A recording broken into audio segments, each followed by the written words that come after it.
Hello everyone, and welcome to the 12th and final module of our Writing Task 2 course. And in this one, we're going to look at double or two-part questions. When you hear me say a double question or a two-part question, I'm talking about the same thing. Okay, so we're going to look at what a double question is, some common mistakes so that we can avoid them. As always, give you a Band 9 checklist, give you the structure, talk about planning, idea generation, introduction, supporting paragraphs, conclusion, and this is a really, really important part, next steps. So you've got to the end of the Writing Task 2 course. What do you do next? There's a few really important things that you need to do next in order to maximize the chances of you getting that score that you need.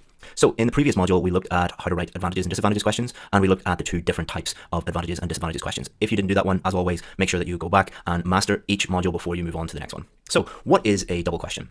So let's look at an example here. Most employers do job interviews before offering a position to a person. Do you think this is the best way to do it? What is the best method of choosing employees in your opinion? So the format will always be, as always, they will have the question statement, and then they will ask you two questions. Now in other types of questions like problems and solutions, or causes and solutions, or different questions that have two questions, we would not describe those as double questions because they're very, very specific. Double questions are when you have normally two direct questions. They're asking you a direct question, normally with just, you're going to give one answer. So do you think this is the best way to do it? There's only one answer to that really. Yes, I do think this, or no, I don't think this. So they're asking you directly, what do you think about this? And then they're asking you another direct question, what is the best method of choosing employees in your opinion? So again, there's only really one answer to that question.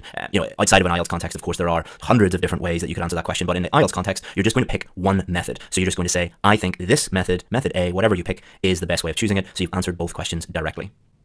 So here's another one. It is important for children to learn the difference between right and wrong at an early age. Punishment is necessary to help them learn this distinction. To what extent do you agree or disagree with this opinion? What sort of punishment should parents and teachers be allowed to use to teach good behavior to children? So again, they're asking you two direct questions. Now, this is a good example because students will look at this and go, oh, it looks like an agree or disagree question. Do I need to do a full agree or disagree question for this? Write two paragraphs why I agree or two paragraphs why I disagree. No, when you see a double question like this and it says to what extent do you agree or disagree with this opinion, you would just simply say, I agree, and you would give one idea why you agree, or I disagree and give one idea, because IELTS know, Cambridge know that you just do not have time to write 250 word answer to this and then a 250 word answer to this. So it will be a little shorter than a normal opinion essay for this one, but overall you are just doing one idea for this and one idea for this. So let's have a look at a few more sample questions, because I think double questions are a great way for you to really think about what is the examiner asking me to do, what are Cambridge asking me to do. So the first one is, nowadays many people choose to be self-employed rather than to work for a company or organization. Why might this be the case? What could be the disadvantages of being self-employed?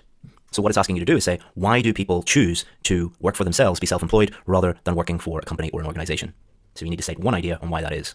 What could be the disadvantages of being self-employed? So think of one downside, one bad thing about being self-employed, and you can put it in there. But let's have a look at this one, disadvantages. So remember the golden rule that we always talked about, answer the question. So we are giving you these structures, but on test day, something surprising might come up. Something that you are not expecting might come up. So we are telling you to put one idea in here, but we are also telling you that you must answer the question. And we've mentioned multiple times in the course that if it says plural, you need to put in plural.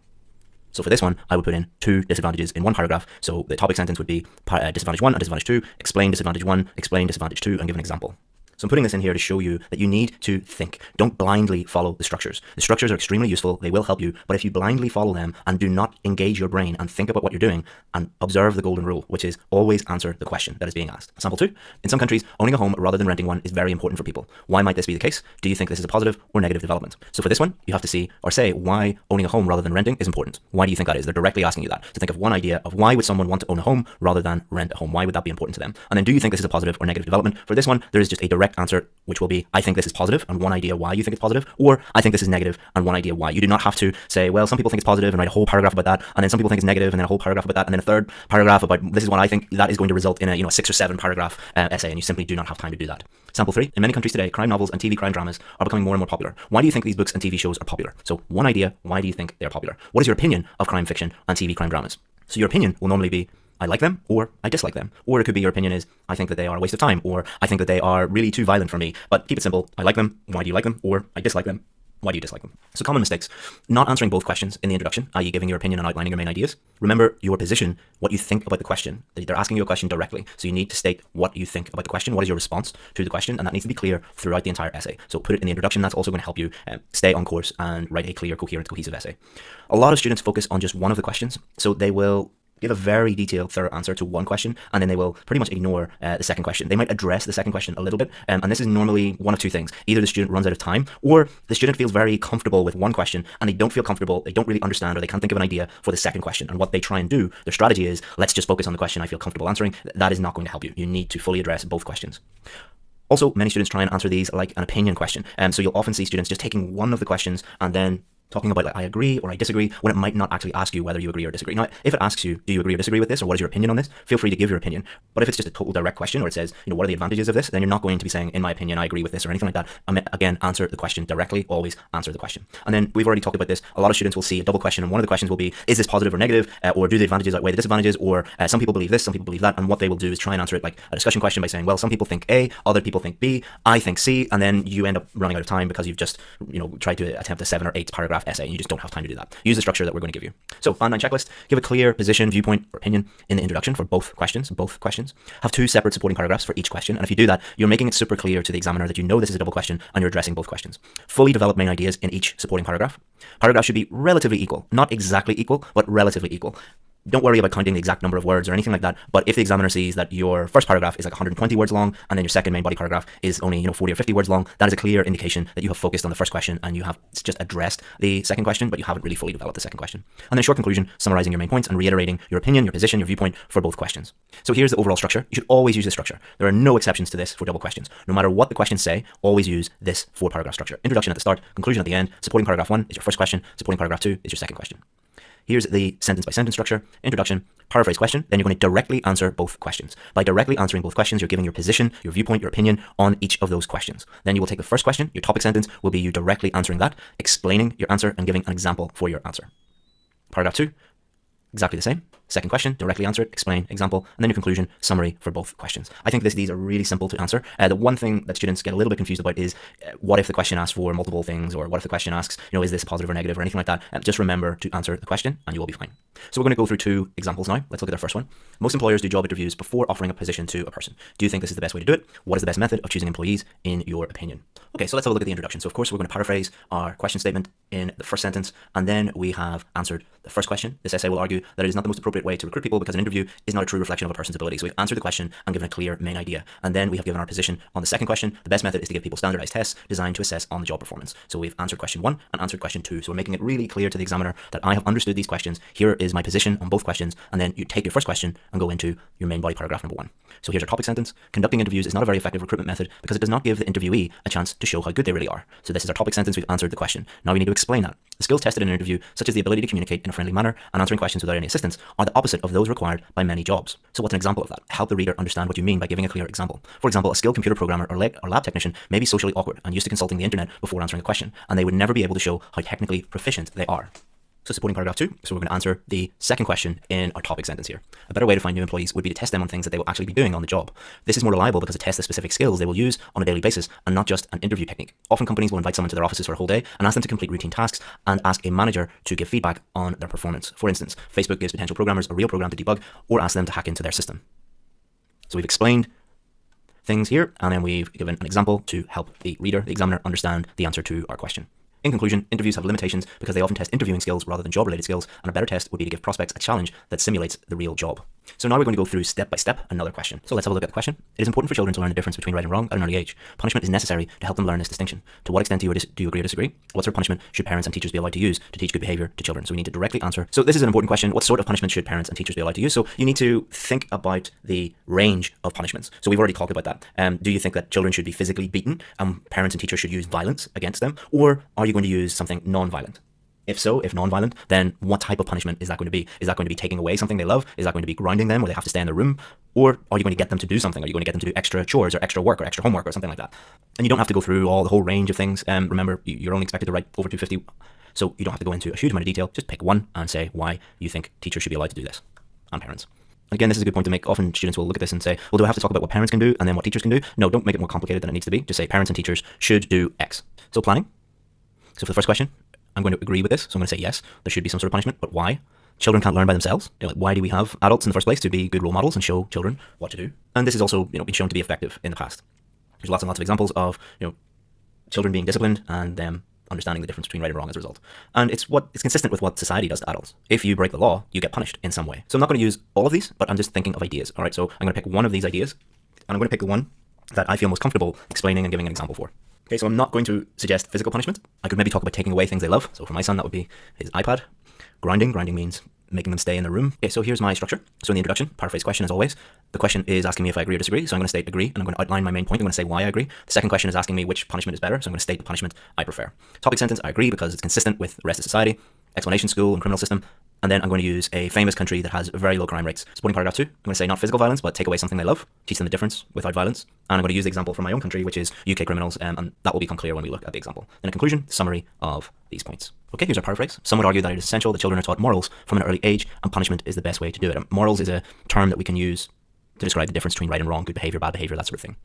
So here's our introduction. This essay totally agrees with that statement because they will be punished when they get older if they break the rules. However, parents and teachers should not beat their child and instead should deprive them of something they love. So we're going to now take the first answer and put it into our first main body paragraph. So the main idea is treated the same in school by the police. Like when they get older, they're going to be punished, so we should teach them the difference between right and wrong at an early age. So it will lead to problems later in life if they're not punished and do not learn right from wrong. So it's really important because they're going to be punished for doing wrong things if they are not taught correctly when they're young. And the example we're going to use is Singapore. There are different countries like this. Think of very, very safe countries. Countries with very low levels of crime. Countries like Singapore is probably the one I know the best. But Switzerland, the Scandinavian countries, some of them, Japan. One of the main reasons why these countries are so safe is because they have a culture of teaching children the difference between right and wrong at a very early age. So here's our first main body paragraph. Young children must get used to punishment because they will be treated in the same way later in life by their teachers and the police. A lack of discipline at home often leads to delinquency later in life because the person has not been taught that there will be consequences to breaking the rules. Therefore, parents have a responsibility to punish their children to help them become responsible citizens in the future. For example, Singapore has one of the lowest crime rates globally, and this might have something to do with the fact that children see signs all over the country on a daily basis, reminding them of heavy punishments for even petty crimes such as littering or chewing gum. So I've answered the question, explained it, and gave an example to help provide evidence as to why I believe this to be true. Supporting paragraph 2. So I'm not going to advocate physical violence. Instead, I'm going to say, okay, we can take away something they love. I'm going to clearly explain that violence only teaches them violence and will lead to more violence in the future, and it's better to punish them in a way that makes them really think about their actions. So if you beat someone, they just think about the beating, but if you take away something they love, they think about that and they don't do it again, hopefully. And I'm going to use an example from the country that I currently live in, the UK, which has lots of very violent criminals in prison, and most of them suffered some kind of abuse when they were children. So violence begets violence. Violence leads to violence. So let's have a look in detail. However, punishment should never be violent because it teaches the child that the answer to a problem is to beat someone, resulting in a young person becoming prone to violence. A better punishment is to take away something the child treasures, such as their favorite toy or TV show, or stopping them seeing their best friend. This allows the child to think about what they did and learn from the experience without physical abuse. For instance, most violent offenders in British prisons experienced physical abuse as children, demonstrating that the victim can often become the perpetrator. So the conclusion, so our first question, second question, we need to summarize these. In conclusion, discipline should be instilled from a young age because it will teach the child what is acceptable and unacceptable later in life. However, this should always be non-violent. The best way to punish a child is to deny them something they have a deep attachment to. So make sure that you give a clear opinion in the introduction. Opinion, position, viewpoint, clearly answer both questions in the introduction. Have 2 separate paragraphs for each question. Fully develop the main ideas. Paragraphs should be relatively equal, not exactly equal, but relatively. Short conclusion summarizing your main points and reiterating your opinion for both questions. And if you do that, you will have clearly answered the question. You will do well for task response, you'll do well for coherence and cohesion, and as long as your grammar and vocabulary are on point as well, you will do very well for these types of questions. So don't go away yet, there's some important things at the end of this video. So we looked at what a double question is, common mistakes, man 9 checklist, structure, planning, idea generation, introduction, supporting paragraphs, and conclusion. So you are now at the end of the task 2 course, but there's some really important things. So this is an interesting picture. All right, so imagine you get to the top of a mountain and you start to celebrate and you think that you're finished. But really, your main goal is to get to the top of this mountain in the distance. So in order to get to this mountain in the distance, you have to climb and continue to climb and put in more hard work. This is a very common mistake that many students make when they get to the end of this task 2 course. They think because they have completed the course that they are now ready for the test. Really, you're only about halfway through and you have a few more mountains to climb. So do not think that you can just automatically go and do the test and you're going to be guaranteed to get a high score, because this is just one of the key steps and you have a few more key steps to go. So your next steps, review any modules you have not yet passed or understood completely. You will know this by if there are any modules that you are unsure about, that you haven't completely mastered, or there were assessments that you did and you didn't pass the assessment at the end of the module. If there's anything you're confused about, you need to go back and review this. Your goal is not to just get through the course. Your goal is to understand everything in the course, because you need to apply this, all of the lessons, all of the strategies, all of the techniques in the next step. I would also put your notes together. So at the beginning of this course, I told you that you should be taking notes throughout the course. A really good review technique is to go through those notes and put your notes all together. That could mean rewriting your notes, or it could just mean adding in some extra notes or organizing them. That is a really good way to put your thoughts and your knowledge on paper, because if you can do that, then you have mastered the strategies, and it is a really good way to review everything. Then what you should do is practice each type of essay slowly. Don't try and do everything at exam speed. If you were learning to drive a car, you wouldn't try and drive at 100 miles an hour first time. You would take everything very, very slowly. So practice on your own, using all of your notes, using the course, use a dictionary, use a thesaurus, give yourself as much help as you need, and take as much time as you need to just sit there and focus on learning how to answer the questions, and do those slowly. When you feel that you have mastered the strategies for all the different types of task 2 questions, you should submit your writing to us. I would strongly recommend not submitting your writing to us until you have done these things, because if you haven't done these things, then we are going to give you a huge amount of negative feedback, a lot of which you will not fully understand. And that is going to be very demotivating and demoralizing for you, because you're going to feel completely lost. So this is why I say make sure you understand everything in the modules, put your notes together, practice writing, and then submit it, because then the feedback that we will be giving you will be much less, and we will just be focusing on your remaining weaknesses, and you will totally understand where you're going right and where you're going wrong. If you don't understand the modules, then you won't understand the feedback. When you get feedback, do not worry if you get negative feedback. This is totally normal, and you should welcome negative feedback, because use each piece of negative feedback as like a golden nugget. This is great. Now I know my mistakes, I know my weaknesses, and I can get better. Use feedback to work on your weaknesses and improve. Do not think that just submitting essay after essay after essay after essay is going to help you. It will not. What will help you is following these steps, submitting your writing, looking at the feedback, take action on the weaknesses and improve. And then when you've improved, submit another one until you get to the point where we are consistently giving you the score that you need. Then you're ready to do the test. But do not book the test until you're ready for every part of the test. That means for writing, both task 2 and task 1, you are at the scores that you need. And if you have weaknesses in reading, listening, or speaking, sort those out, get everything to the level you need to get to, and then book your test. The number one reason why students fail is they rush through everything and they book the test before they're ready, because they want to get everything done as quickly as possible. But those students in the long term end up wasting a huge amount of time because they just fail the test again and again and again and again. Do not think about time at all. Just focus on getting to the level you need to get to as quickly as you possibly can. And if you do that, you will get the score that you need in the quickest possible time without even thinking about time. So well done, you've made it to the top of this mountain. Now you have a couple of more mountains to climb, and I'll see you at the top of the next one.